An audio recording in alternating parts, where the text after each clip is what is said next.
இந்த மாதிரியான உயிரினங்கள வந்து நம்ம வெயில் காலங்கள்ல பார்க்குறது ரொம்பவே கஷ்டம். இத வந்து நம்ம மழைக்காலங்கள்ல மான்சூன் சீசன்ல வந்து பார்க்க முடியும். இந்த மாரி சீசன் டயத்துல மட்டும் வெளிய வரக்கூடிய இந்த ஒரு அட்டைப்பூச்சி உடம்புல இருந்து கொடிய விஷமான ஹைட்ரஜன் சயனைடு வந்து சுரக்கும். தன்னோட உடம்புல இவ்ளோ கொடிய விஷம் சுரந்தாலும், இது சாதாரணமா நம்ம வந்து மனுஷங்களுக்கு இடையே வந்து நம்ம வீடுகள்லாம் வந்து போறத பார்க்க முடியும். ஸோ இந்த வீடியோல வந்து இந்த அட்டைப்பூச்சிய பத்தின ஒரு சுவாரஸ்யமான தகவல சின்ன தொகுப்பா வந்து பார்த்துரலாம். ஃபர்ஸ்ட் இந்த மரவட்டை அட்டைப்பூச்சியோட நம்ம தோற்றம்னு பார்த்தோம்னா, பார்க்கறதுக்கு கருப்பா இருக்கும். அது மட்டும் இல்லாம அதோட ஓரங்கள்ல வந்து மஞ்சள் லைன் வந்து இருக்கும். இந்த ஒரு பூச்சிய நம்ம ரீஜியன்ல எப்படி கூப்பிடுவாங்க அப்படின்னு பார்த்தோம்னா வந்து அட்டைப்பூச்சி, இல்ல மரவட்டை, இன்னும் சில இடங்கள்ல வந்து ரயில் பூச்சி அப்படின்னு சொல்லி கூப்பிடுவோம். உங்களோட ஏரியால இந்த அட்டைப்பூச்சி நீங்க எப்படி கூப்பிடுவீங்க அப்படிங்கிறத மறக்காம கமெண்ட் செக்ஷன்ல கமெண்ட் பண்ணுங்க.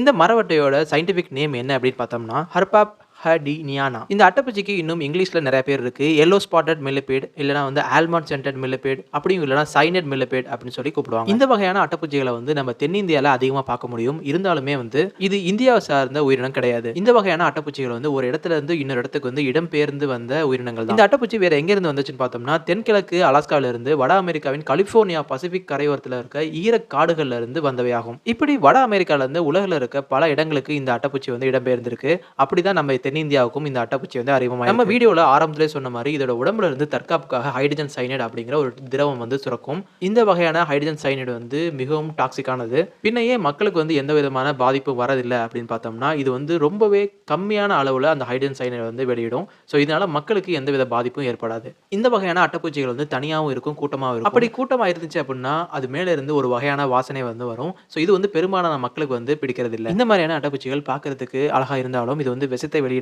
இந்த அட்டைப்பூச்சிகளிடமிருந்து உங்களோட குழந்தைகளை வந்து நீங்க பாதுகாப்பா வச்சுக்கோங்க. இந்த மாதிரி சீசன் டயத்துல நம்ம வந்து அடிக்கடி பார்க்கக்கூடிய அதுவும் ஈரமான இடங்கள்ல நம்ம நிறைய பார்க்கக்கூடிய இந்த அட்டைப்பூச்சி பற்றிய சுவாரஸ்யமான தகவலை வந்து நம்ம எல்லாம் தெரிஞ்சுக்கிட்டோம். ஸோ மீண்டும் ஒரு சூப்பரான தகவலோட சந்திப்போம்.